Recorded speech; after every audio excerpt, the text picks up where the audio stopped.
Well, thank you. Welcome to the community of love and forgiveness, wherever you are in this beautiful planet. This is Lily Ackerman, known as the Raw Truth Digger, because I believe that in order to be emotionally free, we must dig out whatever is holding you to get to your dream life. I did it, so you can do it. This program is about relationships in every shape or form, from self, spiritual, love, family, to money relationships. In this community, we emphasize the importance of addressing any conflict with love and forgiveness. These two marvelous ingredients has the power to dissolve and resolve life issues. Do you like that? I hope so. Today, we are going to talk about setting your children free of your personal conflicts. For instance, getting divorced. When you are getting a divorce, you are the one getting a divorce, not your children, right?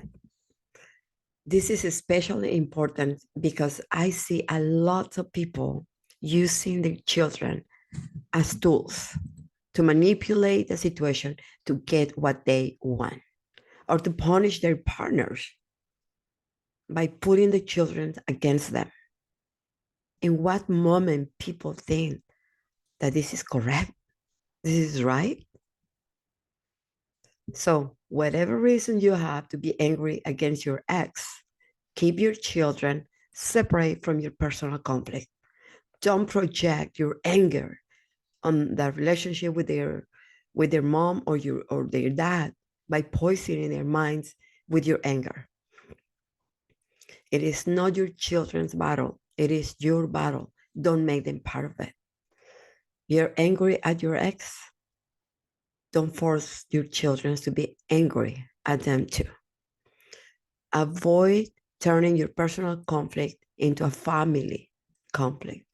And I'm going to talk a little bit about how can you we turn our personal conflict into a family conflict. My story. I am from a divorced family. My mother was terrible angry with my father, but because I was not allowed to ask questions about my dad, I never knew exactly why she was angry at him until I was older. But at that time, in order to keep a peaceful relationship with my mom, it was better not to talk about my father. I met my father when I was 14, but our relationship started at the age of 27 when my mother passed away. It is incredible sad to wait until someone died to speak with your mom or your dad without guilt. I do not blame my mother for the way she approached the situation. It was her time, it was her issues, and she did what she thought was right. And I know that her intention was to protect us. Could she take a better approach? Probably yes. But hey, it's what it is, right? But because I was in the middle of the fire between my mom and my dad, not just taking the experience of knowing what is to have a father, it took they took that away from me. Um, but affected many other areas of my life.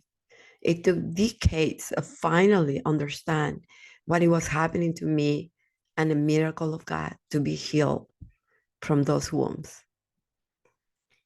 The good thing about having that painful experience was when I got divorced, not to repeat the toxic cycle. I got my chance to do things different.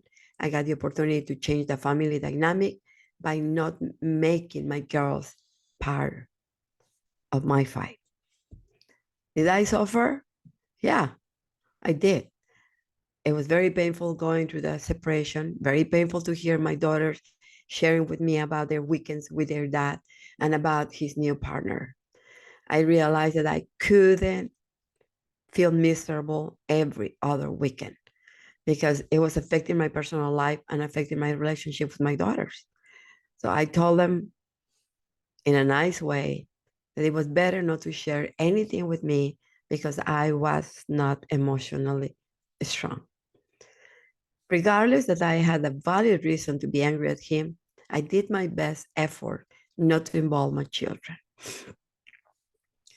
My girls and I moved to the United States later on, and I noticed that when their father came to visit them, he couldn't spend too much time with them because the hotel where he stays was too far from the house because of tourism. It was no hotels around my house, and the second, because he didn't have enough money, so he has to stay in the cheap hotel in LA or by the by the airport. So if he came for only 3 days, he ended up spending a few hours a day with them, because by the time that he gets to the public transportation to our place and leave early to catch the bus to go back to the hotel. So I didn't want to take away 1 minute from their time together. So what did I do? I'm sorry. I offered him that on his next visit, he could stay with us and he could take them and pick them up from school, have breakfast with them. The point was for them to spend time together. And and I remember during his visits, I disappeared from my daughter's life to give them quality of time with their father. So later, when I got involved in a relationship, I explained that to my partner, my situation, hoping that he was going to understand and accept that, or if not, I was ready to end the relationship with him. He was okay. And soon he met the father of my daughters. Until today, my daughters appreciate the fact that I never interfere with their personal relationship with their father or told them bad things about him. You know, do I wanted to do it? Probably. But no, I didn't. I gave them the opportunity to draw their own conclusions from their personal experience with him. Children have the right to have their own personal opinion. When you care about the well-being of a child, you learn to respect their boundaries and their needs of having a mom and a dad. If you feel sad when you hear from a little girl, a little boy, I hate you, mom. I hate you, dad. Imagine to hear that when you are an adult, telling you how much they resent you for not allowing them to be in a relationship with the father of the mom. It's not the same thing to having a child with a little voice, still very cute, even they are saying the wrong thing, than to have a woman or a man in your face telling you or hating you or not having a good relationship with you now because of what you did. You can avoid that situation to escalate to that point. If you there is hope. If you have done it, there is hope. Well, we can talk about that. That's another conversation. But if you have little children, you can avoid that. Let me tell you a story. I was in the middle of a conversation with a group of women about being single parents when one of the ladies said, I was married to the most horrible man in the world. She was talking loud. Unfortunately, one of her child was next to her playing. The child stopped, stood up, and looked at her with the big eyes and said to the mom, Mom, are you talking about my father? My dad is the most horrible man in the world. I was like, oh my gosh, I was feeling the child's pain. So you can damage your children's life by making comments that come out from anger, bitterness, and resentment heart. Let them experience and come to their own conclusions of who their father or mom is. Don't take away the most beautiful thing that a child needs to have a healthy development, and that is to have the opportunity to have a relationship with their father or the mom. It is good to remember the goodness of your ex, because once you were in love with that person, you had intimacy with that person. And from that intimacy, there's a child that is part of both of you. But now you hate and curse that person with all your guts without knowing that the more you curse that person, you're cursing your own child. The most horrible you speak about that person, the most horrible you are speaking about your own children. One of the amazing movies I have seen based on a true story is From Homeless to Harvard. It was about two sisters that grew up in the system. Their parents were drug addicts, alcoholics, and very often they had to go from bar to bar looking for them to bring them home. Regardless of all the flaws that the parents had, the girls had an incredible love for them. The sorry, they only saw the goodness in them. Every time the social service came to inspect their home, the girls fixed the house the best they could and begged their parents to behave in front of the social worker.